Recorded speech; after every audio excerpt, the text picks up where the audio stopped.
If silver ever reaches $150, it will not be a victory lap for investors. It will be a siren, a loud, unavoidable warning that something inside the global financial system has fractured beyond repair. People love to talk about upside and profits, but markets do not move like this without consequences. When silver explodes, it is not celebrating growth. It is signaling stress.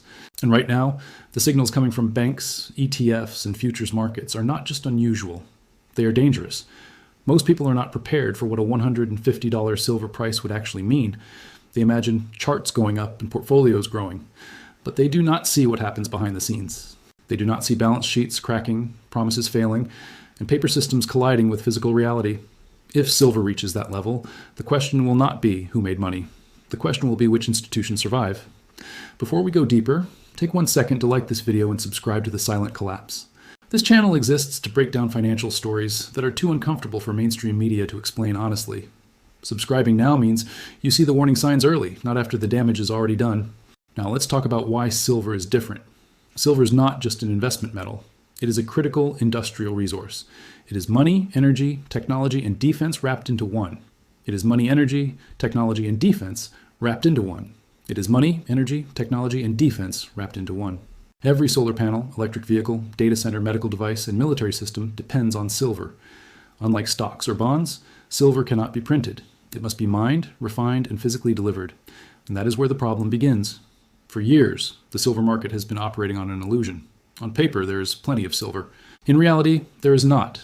Futures contracts, ETFs, and derivatives represent claims on silver that may never exist in physical form. The system works only as long as people do not ask for delivery. It works only as long as confidence remains intact. A $150 silver price would mean that confidence is gone. Banks are deeply exposed to this system. Large financial institutions act as market makers, liquidity providers, and counterparties in silver futures and options. They manage risk-assuming price stability and controlled volatility. But silver does not behave politely when physical supply tightens. It moves violently. A sudden surge toward $150 would trigger margin calls, forced liquidations, and balance sheet stress that spreads far beyond metals.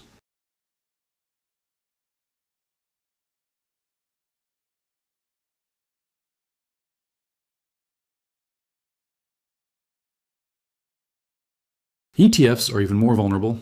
Many silver ETFs claim to be backed by physical metal, but the structure is complex and layered. Authorized participants can create and redeem shares using baskets that may or may not result in actual physical delivery.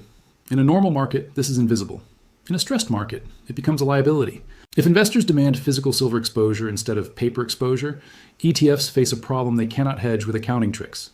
Futures markets would feel the pressure first. Silver futures trade in volumes that dwarf the available physical supply. This is not speculation. It is math. If even a small percentage of futures holders demanded delivery, the system would strain. If price spikes force shorts to cover while longs demand metal, exchanges would be forced to intervene. Trading halts, rule changes, cash settlement.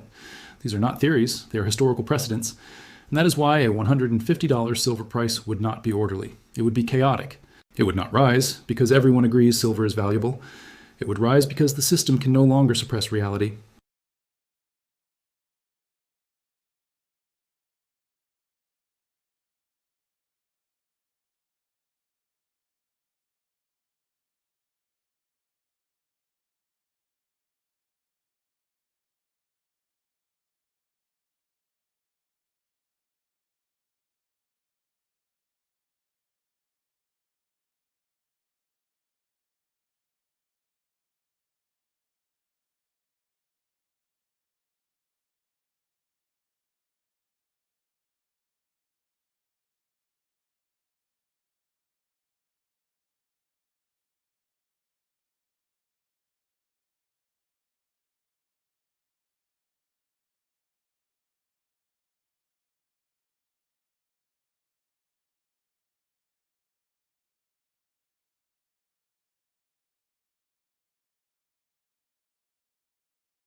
For decades, silver prices have been managed through leverage, paper supply, and strategic selling.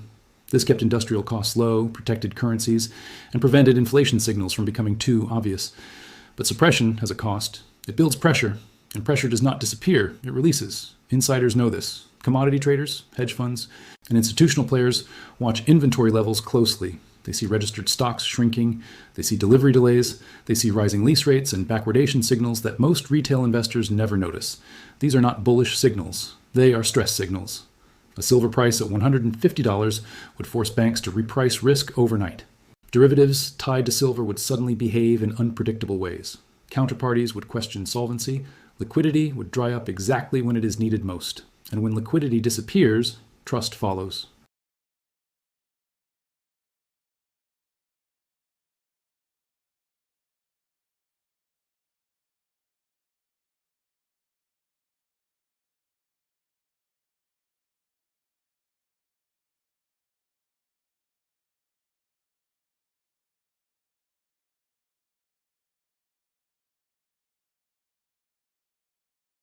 This is where the global economy enters the picture. The financial system today is built on leverage and confidence. Governments carry debt levels that cannot be repaid without inflation. Central banks rely on controlled narratives to maintain stability, but metals do not listen to narratives. They respond to supply and demand. When silver rises sharply, it tells the truth that paper assets try to hide. It tells us that purchasing power is eroding, that currencies are being diluted, that promises made in the past can no longer be honored without consequences. A $150 silver price would likely coincide with stress elsewhere. Credit markets tightening, banks reducing lending, stock market volatility increasing, currency swings becoming more aggressive. These events would not be caused by silver. Silver would simply be the mirror. Many people assume gold is the ultimate signal, but silver is more dangerous because it is smaller, tighter, and more essential. Gold can be hoarded and ignored. Silver must be consumed. That makes shortages visible. That makes manipulation harder to sustain. And then there is the timing. The global push toward green energy is accelerating silver demand at exactly the wrong moment. Solar installations are increasing, electric vehicles are expanding, data centers are multiplying. Meanwhile, mining output is stagnant. New silver mines take years to develop and require massive capital. You cannot flip a switch and create supply. This imbalance is not theoretical. It is happening now, and the longer prices remain artificially low, the more violent the correction becomes. What scares institutions is not the price itself. It is the reaction chain. A surge in silver exposes leverage. Leverage exposes fragility. Fragility forces intervention. Intervention destroys trust. When exchanges step in to change rules mid-crisis, investors remember. When ETFs suspend redemptions, confidence cracks. When banks quietly reduce exposure, markets notice. These moments redefine risk. This is why insiders do not celebrate high silver prices. They fear them because they know what comes next. At the Silent Collapse, we focus on these moments where the system speaks honestly before the headlines catch up. Silver is speaking, loudly. If you are still listening, you already feel it. Prices are higher everywhere. Debt feels heavier. The future feels less certain. Silver concentrates all of that pressure into one market. As we move forward, watch behavior, not commentary. Watch delivery data, inventory reports, and policy responses. Watch how institutions act when volatility rises. These are the real signals. A $150 silver price would not be a headline.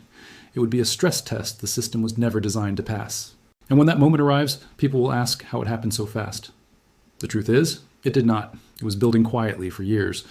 If this video made you think, share it with someone who still believes the system is stable, and leave a comment below. Do you see silver as protection or as a warning that something deeper is breaking? I read the comments, and your insight matters.